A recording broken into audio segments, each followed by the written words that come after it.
let's take you live here now to the desk where our very own JD Conti joins us to give us the latest here on new UIL heat guidelines that are in effect. And as we approach football season, it's kind of a good time for us to talk about this. It is so hot It is outside. so freaking hot out.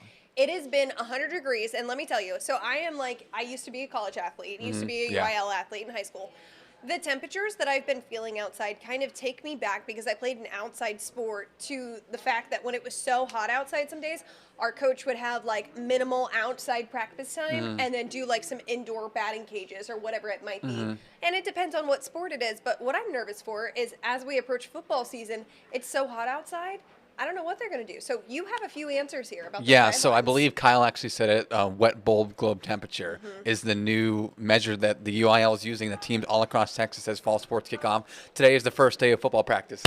Yes. I was at Bullard this morning. I was at their football practice. It was actually pretty nice out this morning. I think you were talking about with Cody earlier. It was actually reasonable, and I'm talking about before 8 o'clock in the morning. But even before then, it's always hot out. But for whatever reason this morning, it felt like it was pretty decent out. So what that means is basically it's this new formula. It takes into account humidity, sunlight, the actual temperature, and I believe wind speed as well. And it goes into that kind of algorithm, and then it puts out this new number, which we call the wet bulb globe temperature. And teams are now using that to make their decisions on how long we can be outside. Football teams, how much equipment can we have on? And if it's Yeah. over 90 wet bulb, you can't be outside at all. So the biggest question is, what are teams going to do who don't have outdoor practice facilities in Texas? That is a big question that we have right now. We talked to a couple of teams that do have indoor practice facilities, and thankfully for them, it's like, okay, we're going to have a morning practice, and then maybe in the afternoon we'll go inside. For band teams, we're having to do the same thing, or band, squads. So right now it's really for teams. We actually talked with Bullard, and they've been implementing this for 3 years now. When the UIL said, "Hey, we're looking at doing this," Right, so yeah. it's going to be interesting to see how teams deal with this. A lot of teams we're hearing across the state are the ones who don't have the outdoor practice facilities are having to go at 5:30 in the morning when it's 80 degrees out instead of 90 degrees out, because that's the only time they can do it now. Right. So it'll be interesting to see how teams adjust. Maybe it's a morning practice, and then in the afternoon we're doing film, and we're in the gym, and you were an athlete, I was an athlete, and coaches adjust. Yeah.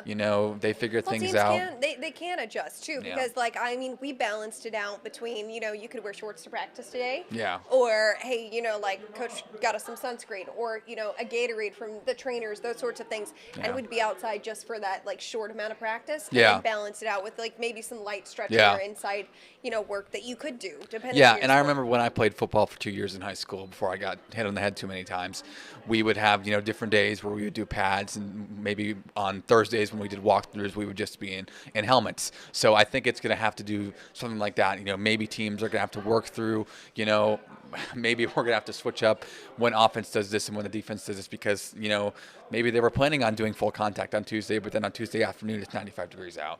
So Yeah, teams are of really just going to course. have to play around with it a bit, and we'll just see how it works out. Could be morning practices. It could be late evening practices, depending on those temperatures. And right now in the mornings, it's absolutely beautiful. Yeah, and I think, So- here in East Texas, teams are used to doing early morning practices. I was talking with Coach Bradford down in Bullard, and it's like, this really hasn't hurt us too much, so it could not be a big deal. But for, those schools that don't have an indoor practice facility, it could be a game changer. I don't know. We'll see how it plays out. All right, well, let's go ahead and take a little bit more of a inside look at these new rules and regulations and guidelines. Conti here at Panther Stadium in Bullard, and it is a beautiful Monday morning because it is the first day of 2026 UIL football practice, and what beautiful words those are. There is one thing that is significantly different, though, across the state as teams get back to the gridiron this morning. The UIL has new mandatory rules of how teams measure temperature. What do you mean by that? Not Celsius, not Fahrenheit? Let's check it out. The UIL is now using wet bulb globe temperature. It takes different things into account like humidity, sunlight, and the actual temperature to give teams a better idea of how athletes are being affected. It can affect how long teams can be outside to practice. If it's between 87 and 89 wet bulb, teams can only be outside for an hour. If it's over 90, they can't be outside at all. We talked to a couple of teams here in East Texas who are already making adjustments. We'll have more on the 6 o'clock news and on KLTV.com. Just nice to be back out here with all the kids and have a little bit more organization than you do during the summer. Yeah. So this is the first year that the UIL as a whole is doing this wet bowl thing, but you guys have been doing it for how many years, and how do you think it's worked out? Since they came out and said that it was recommended, we kind of knew that later on it would become mandatory, and so we implemented it, I guess 2 or 3 years ago. That way we could already navigate some of the issues that might come with it. And so for us, this is pretty normal for us. Mm-hmm. So walk me through how that's worked for you guys. You think it's been good? You think it's been bad? Some of the good ups and downs? That first year there was kind of a lot of adjusting. At the time we didn't have an indoor. But ever since we got the indoor, obviously it's been nothing. But what we do is we do half a practice in the morning, half a practice in the afternoon. And there's only been 2 days where it actually would have affected us. But then usually the wet bulb starts going down around 4 o'clock. So it hasn't been as big of a deal as a lot of people are making it out to be. But for those schools without an indoor and things like that, I feel for them. Yeah. I mean, put yourself in the mind of one of those coaches. How are you going to work around this? Yeah. I've talked to quite a few coaches around the state, not just in East Texas, but what they're going to is about a 5:30 a.m. practice, which isn't bad. Gets the kids in, and then they're out by the time school ends. But our kids like going in the morning and then having a break and then going in the afternoon. So that's just really what's worked for us. Mm-hmm. How do you guys measure that? A lot of schools have their app on their phone. Some people have a weather station. How are you measuring that? At all our athletic complexes, we have a peri-weather tower. That's what's up on our concession stand right there. All the coaches have an app on their phone, and it is color-coded, and so we really only know the colors. If it tells us that if it's red, okay, we know what the limitations are on practice: green, yellow, orange, things like that. So we're pretty well versed in all that now. Mm-hmm. Anything else you want to add? No, I mean, when we implemented this, at first I was dreading it, but then once you get into it, you realize it's not as big as a deal as what it's made out to be. So wet bulb globe temperature is the temperature that is created when you take in consideration ambient temperature, angle of the sun, humidity, and wind. So it uses all 4 of those factors, goes into a formula, and it produces a temperature. And it's the best way that we can describe how the temperature of this outside events are happening, like what it was doing to your body. Okay. And because humidity obviously plays a huge factor in Absolutely. how long you're able to be outside. Absolutely. So how exactly is it affecting, how long you can be outside? There's some new UIL guidelines affecting. Walk me through how that's affecting. Correct.